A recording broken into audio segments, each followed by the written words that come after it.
De Clarice Lispector, o búfalo. Mas era primavera, e até o leão lambeu a testa glabra da leoa, os dois animais louros. A mulher desviou os olhos da jaula, onde só o cheiro quente lembrava a carnificina que ela viera buscar no jardim zoológico. Depois, o leão passeou enjubado e tranquilo, e a leoa lentamente reconstituiu sobre as patas estendidas a cabeça de uma esfinge. Mas isso é amor. É amor de novo. Revoltou-se a mulher, tentando encontrar-se com o próprio ódio. Mas era primavera e os dois leões se tinham amado. Com os punhos nos bolsos do casaco, olhou em torno de si, rodeada pelas jaulas, enjaulada pelas jaulas fechadas. Continuou a andar. Os olhos estavam tão concentrados na procura que sua vista às vezes se escurecia num sono, e então ela se refazia como na frescura de uma cova. Mas a girafa era uma virgem de tranças recém-cortadas, com a tola inocência do que é grande e leve e sem culpa. A mulher do casaco marrom desviou os olhos, doente, doente, sem conseguir, diante da aérea girafa pousada, diante daquele silencioso pássaro sem asas, sem conseguir encontrar dentro de si o ponto pior de sua doença, o ponto de ódio, o ponto mais doente. Ela, que fora ao jardim zoológico para adoecer. Mas não diante da girafa, que era mais paisagem que um ente. Não diante daquela carne que se distraíra em altura e distância. A girafa quase verde. Procurou outros animais, tentava aprender com eles a odiar. O hipopótamo. O hipopótamo úmido. O rolo roliço de carne. Carne redonda e muda, esperando outra carne roliça e muda. Não, não, pois havia tal amor humilde em se manter apenas carne, tal doce martírio em não saber pensar. Mas era primavera, e apertando o punho no bolso do casaco, ela mataria aqueles macacos em levitação pela jaula. Macacos felizes como ervas, macacos se entrepulando suaves, a macaca com olhar resignado de amor e a outra macaca dando de mamar. Ela os mataria com 15 secas balas. Os dentes da mulher se apertaram até o maxilar doer. A nudez dos macacos. O mundo que não via perigo em ser nu. Ela mataria a nudez dos macacos. Um macaco também a olhou, segurando as grades, os braços descarnados abertos em crucifixo, o peito pelado exposto sem orgulho. Mas não era no peito que ela mataria. Era entre os olhos do macaco que ela mataria. Era entre aqueles olhos que a olhavam sem pestanejar. Mas de repente, a mulher desviou o rosto. É que os olhos do macaco tinham um véu branco gelatinoso cobrindo a pupila. Nos olhos, a doçura da doença. A mulher desviou o rosto, trancando entre os dentes um sentimento que ela não viera buscar. Apressou os passos, ainda voltou a cabeça espantada para o macaco de braços abertos. Ele continuava a olhar para ela. Oh, não, não isso, pensou. E enquanto fugia, disse: Deus, me ensine somente a odiar. Eu te odeio, disse ela para um homem cujo crime único era o de não amá-la. Eu te odeio, disse, muito apressada. Mas não sabia sequer como se fazia. Como cavar na terra até encontrar a água negra. Como abrir passagem na terra dura e chegar jamais a si mesma. Andou pelo jardim zoológico entre mães e crianças. Mas o elefante suportava o próprio peso. Aquele elefante inteiro, a quem fora dado com uma simples pata esmagar, mas que não esmagava. Aquela potência que, no entanto, se deixaria docilmente conduzir a um circo. Elefante de crianças. E os olhos, numa bondade de velho, presos dentro da grande carne herdada. O elefante oriental. Também a primavera oriental. E tudo nascendo, tudo escorrendo pelo riacho. A mulher, então, experimentou o camelo. O camelo em trapos, corcunda, mastigando a si próprio, entregue ao processo de conhecer a comida. Ela se sentiu fraca e cansada. Há 2 dias mal comia. Os grandes cílios empoeirados do camelo sobre olhos que se tinham dedicado à paciência de um artesanato interno. A paciência. A paciência. A paciência. Só isso ela encontrava na primavera ao vento. Lágrimas encheram os olhos da mulher. Lágrimas que não correram, presas dentro da paciência de sua carne herdada. Somente o cheiro de poeira do camelo vinha de encontro ao que ela viera, ao ódio seco e não a lágrimas. Aproximou-se das barras do cercado, aspirou o pó daquele tapete velho onde sangue cinzento circulava, procurou a tepidez impura, e o prazer percorreu suas costas até o mal-estar. Mas não ainda o mal-estar que ela viera buscar. No estômago, contraiu-se em cólica de fome a vontade de matar. Mas não o camelo de estopa. Ó Deus, quem será meu par nesse mundo? Então, foi sozinha ter a sua violência. No pequeno parque de diversões do jardim zoológico, esperou meditativa na fila de namorados, pela sua vez de se sentar no carro da montanha-russa. E ali estava agora, sentada, quieta no casaco marrom. O banco ainda parado, a maquinaria da montanha-russa ainda parada. Separada de todos no seu banco, parecia estar sentada numa igreja.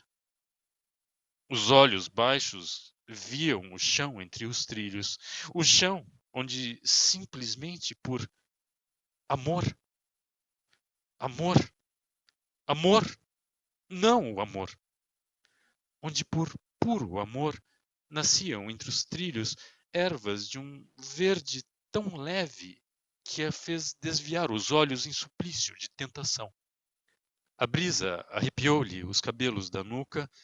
Ela estremeceu, recusando, em tentação, recusando. Sempre tão mais fácil amar. Mas de repente, foi aquele vôo de vísceras, aquela parada de um coração que se surpreende no ar, aquele espanto, a fúria vitoriosa com que o banco a precipitava no nada e imediatamente a soerguia como uma boneca de saia levantada. O profundo ressentimento com que ela se tornou mecânica, o corpo automaticamente alegre e o grito das namoradas. Seu olhar ferido pela grande surpresa, a ofensa. Faziam dela o que queriam. A grande ofensa. O grito das namoradas. A enorme perplexidade de estar espasmodicamente brincando. Faziam dela o que queriam. De repente, sua candura exposta. Quantos minutos? Os minutos de um grito prolongado de trem na curva e a alegria de um novo mergulho no ar, insultando-a como um pontapé. Ela dançando, descompassada ao vento, dançando apressada, quisesse ou não quisesse, o corpo sacudia-se como o de quem ri. Aquela sensação de morte às gargalhadas, morte sem aviso, de quem não rasgou antes os papéis da gaveta. Não a morte dos outros, a sua, sempre a sua. Ela que poderia ter aproveitado o grito dos outros para dar o seu urro de lamento. Ela se esqueceu. Ela só teve espanto. E agora este silêncio também súbito. Estavam de volta à terra, a maquinaria de novo inteiramente parada. Pálida, jogada fora de uma igreja, olhou a terra imóvel de onde partira e aonde de novo fora entregue. Ajeitou as saias com recato. Não olhava para ninguém. Contrita, como no dia em que, no meio de todo o mundo, tudo o que tinha na bolsa caíra no chão. E tudo o que tivera valor enquanto secreto na bolsa, ao ser exposto na poeira da rua, revelava a mesquinharia de uma vida íntima de precauções. Pó de arroz, recibo, caneta tinteiro, ela recolhendo do meio-fio os andaimes de sua vida. Levantou-se do banco estonteada, como se estivesse se sacudindo de um atropelamento. Embora ninguém prestasse atenção, alisou de novo a saia. Fazia o possível para que não percebessem que estava fraca e difamada. Protegia com altivez os ossos quebrados. Mas o céu lhe rodava no estômago vazio. A terra, que subia e descia a seus olhos, ficava por momentos distante. A terra que é sempre tão difícil. Por um momento a mulher quis, num cansaço de choro mudo, estender a mão para a terra difícil. Sua mão se estendeu como a de um aleijado pedindo. Mas como se tivesse engolido o vácuo, o coração surpreendido.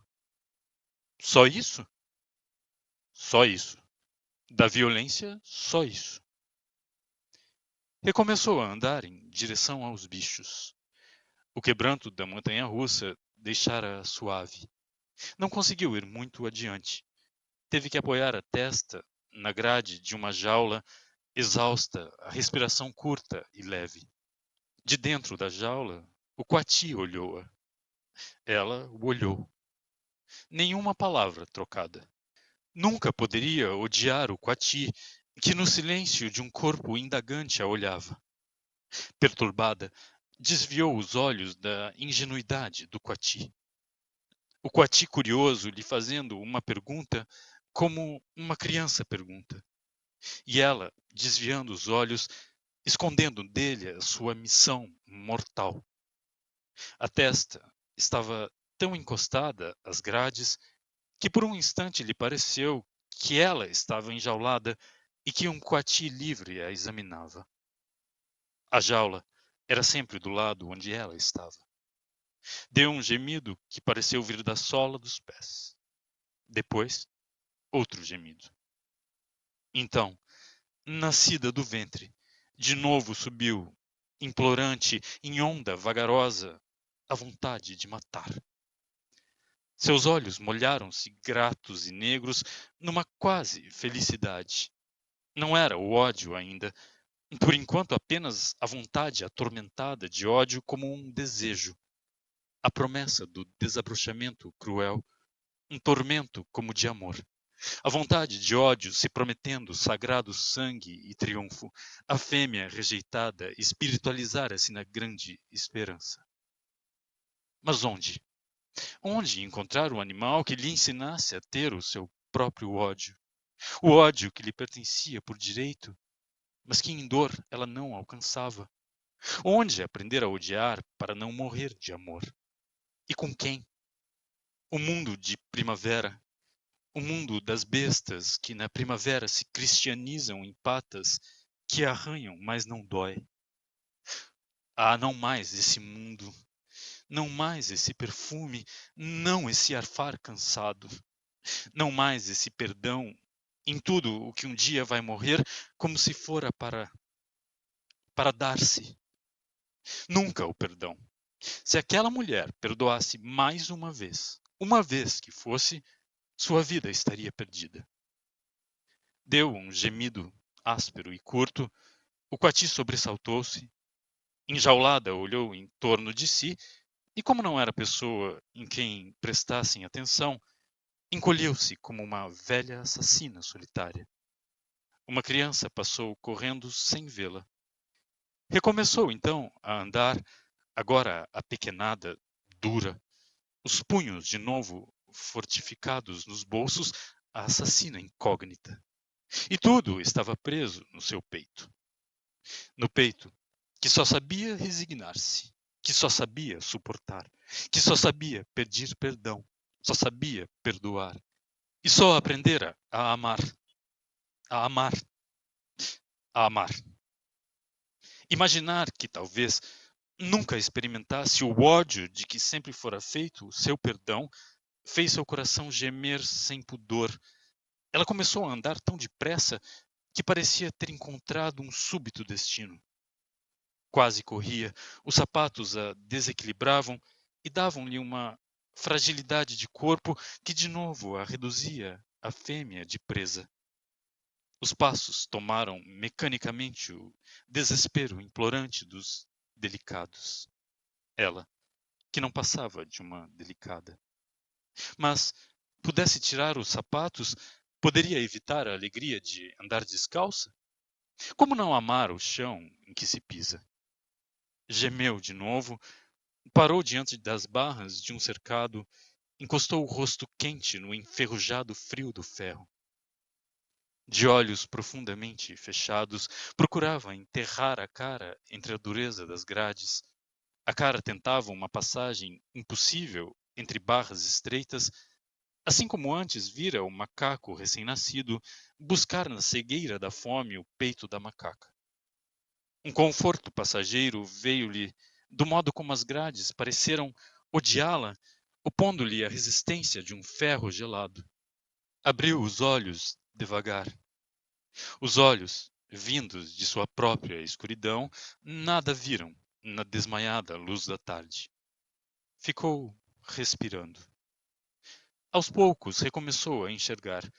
Aos poucos as formas foram se solidificando, ela cansada, esmagada pela doçura de um cansaço. Sua cabeça ergueu-se em indagação para as árvores de brotos nascendo. Os olhos viram as pequenas nuvens brancas. Sem esperança, ouviu a leveza de um riacho. Abaixou de novo a cabeça e ficou olhando o búfalo ao longe. Dentro de um casaco marrom, respirando sem interesse, ninguém interessado nela, ela não interessada em ninguém. Certa paz, enfim.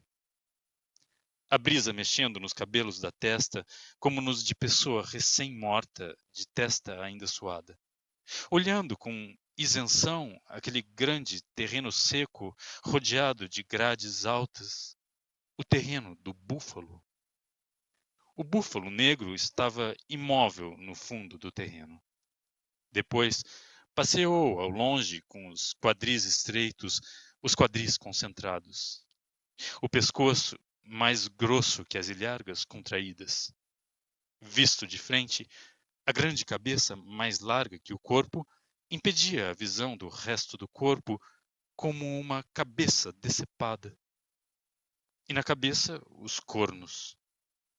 De longe, ele passeava devagar com seu torso.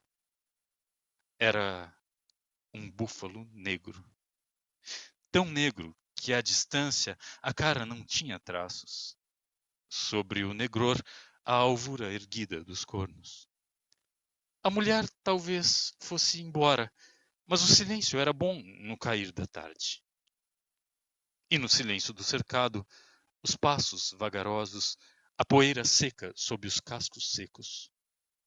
De longe, no seu calmo passeio, o búfalo negro olhou-a um instante. No instante seguinte, a mulher de novo viu apenas o duro músculo do corpo. Talvez não a tivesse olhado. Não podia saber, porque das trevas da cabeça ela só distinguia os contornos. Mas, de novo, ele pareceu tê-la visto ou sentido. A mulher aprumou um pouco a cabeça, recuou-a ligeiramente em desconfiança. Mantendo o corpo imóvel, a cabeça recuada, ela esperou. E mais uma vez, o búfalo pareceu notá-la. Como se ela não tivesse suportado sentir o que sentira, Desviou subitamente o rosto e olhou uma árvore. Seu coração não bateu no peito. O coração batia oco entre o estômago e os intestinos. O búfalo deu outra volta lenta. A poeira. A mulher apertou os dentes. O rosto todo doeu um pouco. O búfalo, com o torso preto. No entardecer luminoso, era um corpo enegrecido de tranquila raiva. A mulher suspirou devagar. Uma coisa branca espalhara-se dentro dela, branca como papel, fraca como papel, intensa como uma brancura. A morte zumbia nos seus ouvidos. Novos passos do búfalo trouxeram-na a si mesma, e em novo longo suspiro ela voltou à tona. Não sabia onde estivera. Estava de pé, muito débil, emergida daquela coisa branca e remota onde estivera. E de onde olhou de novo o búfalo. O búfalo, agora maior. O búfalo negro. Ah, disse de repente, com uma dor. O búfalo de costas para ela, imóvel. O rosto esbranquiçado da mulher não sabia como chamá-lo. Ei! Disse, provocando-o. Ei! Disse ela. Seu rosto estava coberto de mortal brancura. O rosto, subitamente emagrecido, era de pureza e veneração. Ei! Instigou-o com os dentes apertados. Mas de costas para ela, o búfalo inteiramente imóvel. Apanhou uma pedra no chão e jogou para dentro do cercado. A imobilidade do torso, mais negra ainda, se aquietou. A pedra rolou inútil. Ei! Disse, sacudindo as barras. Aquela coisa branca se espalhava dentro dela, viscosa como uma saliva. O búfalo de costas. Ei! Disse. Mas dessa vez, porque dentro dela escorria, enfim, um primeiro fio de sangue negro. O primeiro instante foi de dor, como se, para que escorresse esse sangue, se tivesse contraído o mundo. Ficou parada, ouvindo pingar, como numa grota, aquele primeiro óleo amargo, a fêmea desprezada. Sua força ainda estava presa entre barras, mas uma coisa incompreensível e quente, enfim incompreensível, acontecia. Uma coisa como uma alegria sentida na boca. Então, o búfalo voltou-se para ela. O búfalo voltou-se, imobilizou-se, e à distância encarou-a. Eu te amo, disse ela então com ódio para o homem cujo grande crime impunível era o de não querê-la. Eu te odeio, disse, implorando amor ao búfalo. Enfim, provocado, o grande búfalo aproximou-se sem pressa. Ele se aproximava, a poeira erguia-se.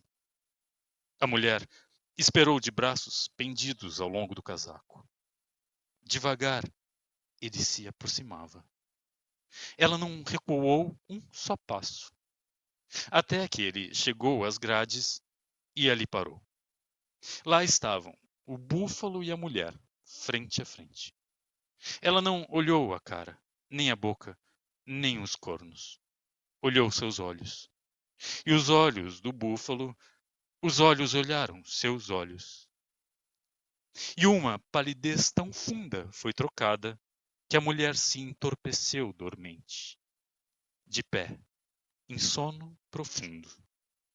Olhos pequenos e vermelhos a olhavam, os olhos do búfalo. A mulher tonteou, surpreendida, lentamente meneava a cabeça. O búfalo calmo. Lentamente a mulher meneava a cabeça, espantada com o ódio com que o búfalo, tranquilo de ódio, a olhava. Quase inocentada, meneando uma cabeça incrédula, a boca entreaberta. Inocente, curiosa, entrando cada vez mais fundo dentro daqueles olhos que sem pressa a fitavam. Ingênua, num suspiro de sono, sem querer nem poder fugir, presa ao mútuo assassinato. Presa como se sua mão se tivesse grudado para sempre ao punhal que ela mesma cravara. Presa, enquanto escorregava enfeitiçada ao longo das grades, em tão lenta vertigem que antes do corpo baquear macio, a mulher viu o céu inteiro e um búfalo.